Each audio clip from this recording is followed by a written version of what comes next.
حاکم وقت کی بیعت اور مرشد کی بیعت میں فرق کیا ہے؟ میٹھا سوال ہے اور میرے کو اسلام میں بیعت ہے ہی صرف حاکم وقت کی ہے.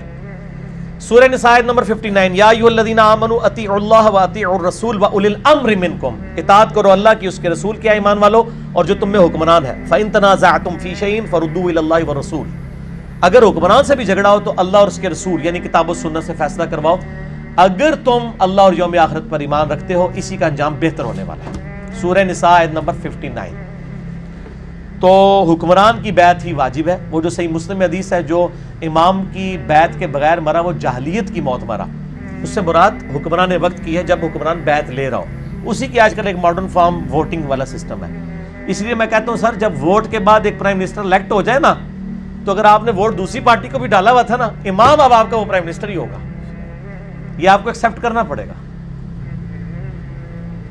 ظاہر ہے اب وہ چنا گیا، تو پہلے تک ٹھیک ہے آپ اوپینین ڈیفرنٹ رکھ سکتے، ونس ڈیسائیڈ ہو جائے پھر ایک ہی بندے کو آپ نے ماننا ہے. تو حکمران وقت کی بیعت تھی، خلیفہ راشد کی بیعت ہوا. میں نے بتایا بخاری مسلم میں جتنی احادیث آئی ہیں نا بیعت کی، وہ حاکم وقت کی بیعت ہے، پیری مریدی بیعت نہیں ہے.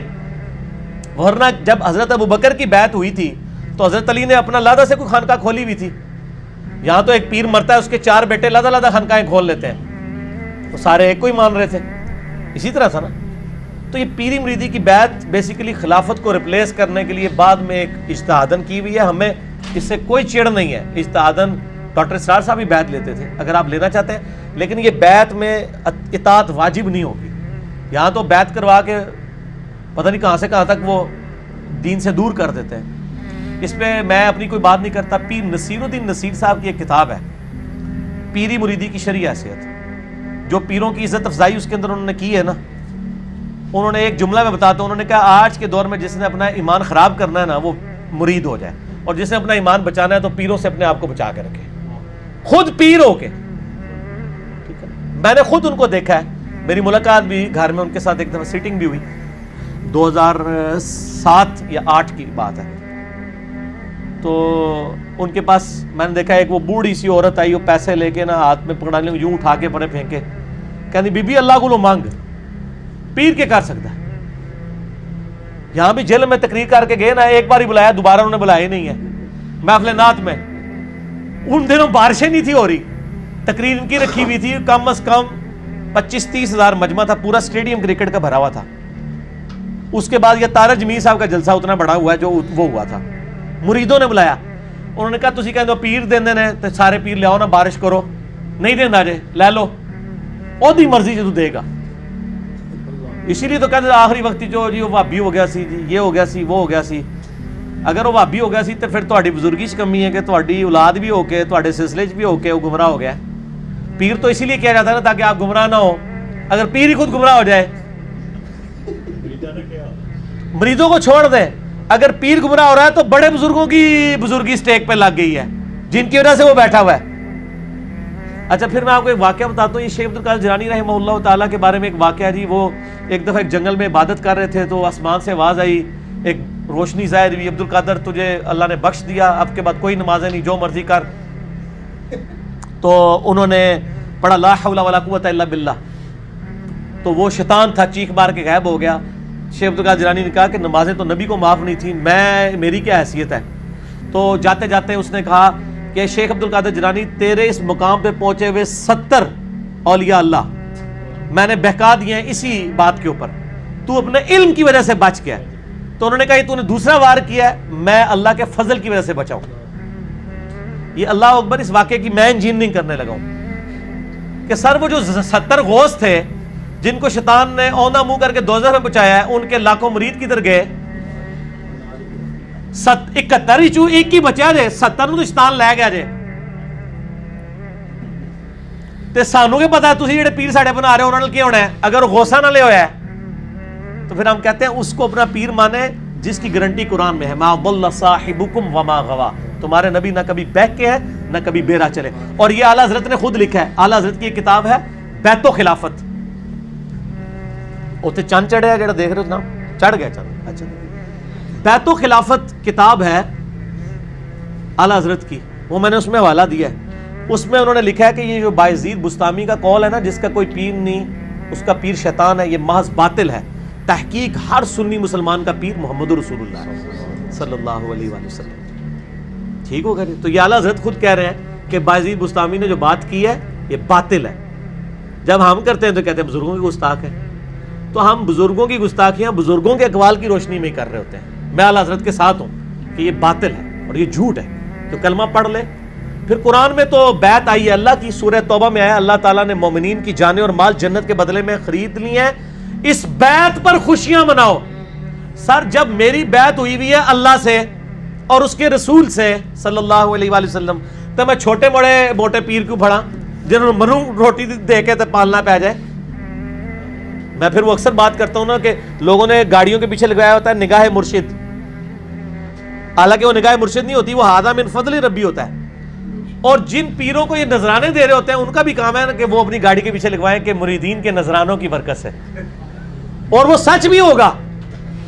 یہ تو جھوٹ ہے نگاہ مرشد، یہ تو بیچارہ پورا دن ٹیکسی چلا رہا ہے، پیچھے لکھا ہوا ہے بری بری امام بری کر دے کھوٹی قسمت ہری، اور جا کے امام بری کے وہاں پہ مزار کے اوپر جا کے چندہ بھی دے رہا ہے۔ اس مزار کے اوپر جو سارے معاملات چل رہے ہیں وہ تیرے چندے سے چل رہے ہیں۔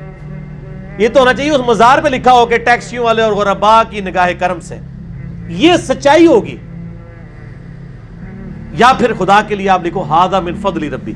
حضرت سلیمان علیہ السلام کے دربار میں جب وہ پلک جھپکنے سے پہلے وہ لے آیا ان کا وہ امتی یا فرشتہ یا جو بھی تھا، جس کو آصف بن برخیہ کہتے ہیں یہودی، مسلمانوں میں ان کے ہاں نام ہے، قرآن میں نام نہیں آیا، تو انہوں نے اس کی تعریف تو نہیں کی، انہوں نے کہا ہادہ من فضل ربی، یہ میرے رب کا فضل ہے۔ حضرت زکریا علیہ السلام مرشد تھے سیدہ مریم کے، سورہ ال عمران میں آتا ہے بے موسمی پھل وہاں پڑے ہوئے، حضرت زکریا کہتے ہیں تیرے پاس مریم یہ فروٹ کہاں سے آتا ہے؟ وہ مریم اگر آج کی ہوتی نا تو کہتے حضور نگاہ مرشد ہے، تہاڈی دعاواں دی برکت ہے۔ انہوں نے کہا یہ میرے رب کے پاس سے آتا ہے۔ اگے حضرت زکریا نے بھی کہا کہ میں تینوں سکھایا سی، تو میری مرید نہیں، تیری جرت میرے بغیر ڈائریکٹ اللہ تک پہنچ رہی ہے؟ نہیں۔ جب انہیں بات سنی چپ کر کے محراب میں چلے گئے اور یہ سوچا کہ جو اللہ مریم کو بے موسمی پھل دے سکتا ہے مجھے اس بڑھاپے میں اولاد بھی دے سکتا ہے، میں بھی بے موسمی ہوں، اور کہا یا اللہ مجھے اولاد دے دے جو اولاد یعقوب کا وارث بنے۔ یہ خانقاہ ٹیمپل آف سلیمان، یہ جو خانقاہ ہے ہیکل سلیمانی، اس کا مجھے ایک گدی نشین چاہیے۔ یہ تہاڈے لیے گدی نشین نہیں، نبی جو توحید سکھائے، جو اولاد یعقوب کا وارث ہو بنی اسرائیل کا۔ اللہ نے ان کو بڑھاپے میں، وہ بڑی پیاری دعا ہے سورہ مریم میں، میرا بال سفید ہو چکے ہیں، سر چمک اٹھا ہے سفیدی سے، میری بیوی بھی بانجھ ہے، میں بوڑھا لاغر ہو چکا ہوں، پھر بھی مجھے اولاد دے دی اللہ نے۔ ٹھیک ہوگا جی، اللہ کے فیصلے۔ حاکم وقت کی بیعت کوئی نہ کرے اگر تو وہ پھر کافر؟ حاکم وقت کی بیعت نہیں، کافر والا کفر اسلام کا مسئلہ نہیں ہے۔ حاکم وقت کی جو بیعت نہیں کرتا نا تو بغاوت نہ کرے، بیعت اگر نہیں کرتا تو وہ ظاہر ہے کہ ایک گناہ گار ہوگا، بغاوت پہ اترے گا تو پھر اس کو قتل کیا جائے گا۔ حضرت علی نے جنگ صفین کیوں لڑی ہے؟ کیونکہ حضرت معاویہ نے بغاوت کر دی تھی نا، اور یہ بغاوت کا لفظ بخاری میں 2812، عمار کو ایک باغی جماعت قتل کرے گی، عمار ان کو اللہ کی طرف بلائے گا اور جنت کی طرف، وہ جماعت دوزخ کی طرف بلائے گی۔ حضرت علی کو نبی علیہ السلام نے فرمایا یہ جنت کی طرف بلانے والی جماعت ہے، صحیح بخاری 2812، اور مخالف پارٹی کو کہا دوزخ کی طرف، حالانکہ وہ صحابی بھی تھے حضرت معاویہ رضی اللہ عنہ، لیکن چونکہ انہوں نے حاکم وقت خلیفہ راشد کے خلاف بغاوت کی ہے نا، یہ بہت بڑا جرم ہے، یہ بدعت کبر ہے حاکم وقت کو چیلنج کرنا۔ ٹھیک ہو گیا نا؟ اسی لیے حضرت علی نے پھر تلوار اٹھائی، پھر انہوں نے قرآن نیزے پہ اٹھا کے تو جان بخشی حضرت علی نے کر دی ان کی۔ تو ادروائز وہ والی اسی کے اگینسٹ سعد ابن عبادہ نے حضرت ابو بکر کی بیعت نہیں کی، تو حضرت بکر نے ان کو قتل تو نہیں کروایا، لیکن انہوں نے بغاوت نہیں نہ کی تھی، بیعت نہیں کی، کہا میں نہیں مانتا خلیفہ۔ پھر حضرت عمر کی بھی بیعت نہیں کی، حضرت علی نے خود بخاری مسلم میں آتا ہے 6 مہینے حضرت ابو بکر کی بیعت نہیں کی، تو نہیں منوایا گیا کہ جی آؤ بیعت، لیکن کوئی پارٹی نہیں بنائی، کوئی جتھا بنا کے، کوئی فوج لے کے تو نہیں لڑ گئے۔ بعد والوں کو ہم باغی اس لیے کہتے ہیں، یہ باغی سے مراد کوئی اسلام سے باغی نہیں ہے، شریعت کی ٹرم میں باغی، جنگ جمل صفین نہروان والے کہ انہوں نے خلیفہ راشد کے خلاف بغاوت کی ہے۔ اور بخاری مسلم میں تو میں نے یہ حدیث بتائی نا، عمار کو باغی جماعت قتل کرے گی۔ ابو داؤد ترمذی ابن ماجہ میں ہے کہ میرے بعد تم بہت اختلاف دیکھو گے، دین میں نئی نئی بدعتوں سے بچنا اور میری اور میرے خلفائے راشدین کو سنت کو لازم پکڑنا، ہر بدعت گمراہی ہے اور گمراہی دوزخ میں لے جانے والی ہے۔ خلیفہ راشد کے خلاف بغاوت کو ہی بدعت کہا گیا ہے، باقی تو بدعتیں آپ نے خود بنائی ہوئی ہیں نا اجتہادن۔ اصل بدعت ہے خلیفہ راشد کے خلاف کھڑا ہونا. جنگ جمل صفین نہروان میں جو مولا علی کے خلاف کھڑے ہوئے ہیں ان کا یہ عمل بدعت پہ مبنی ہے.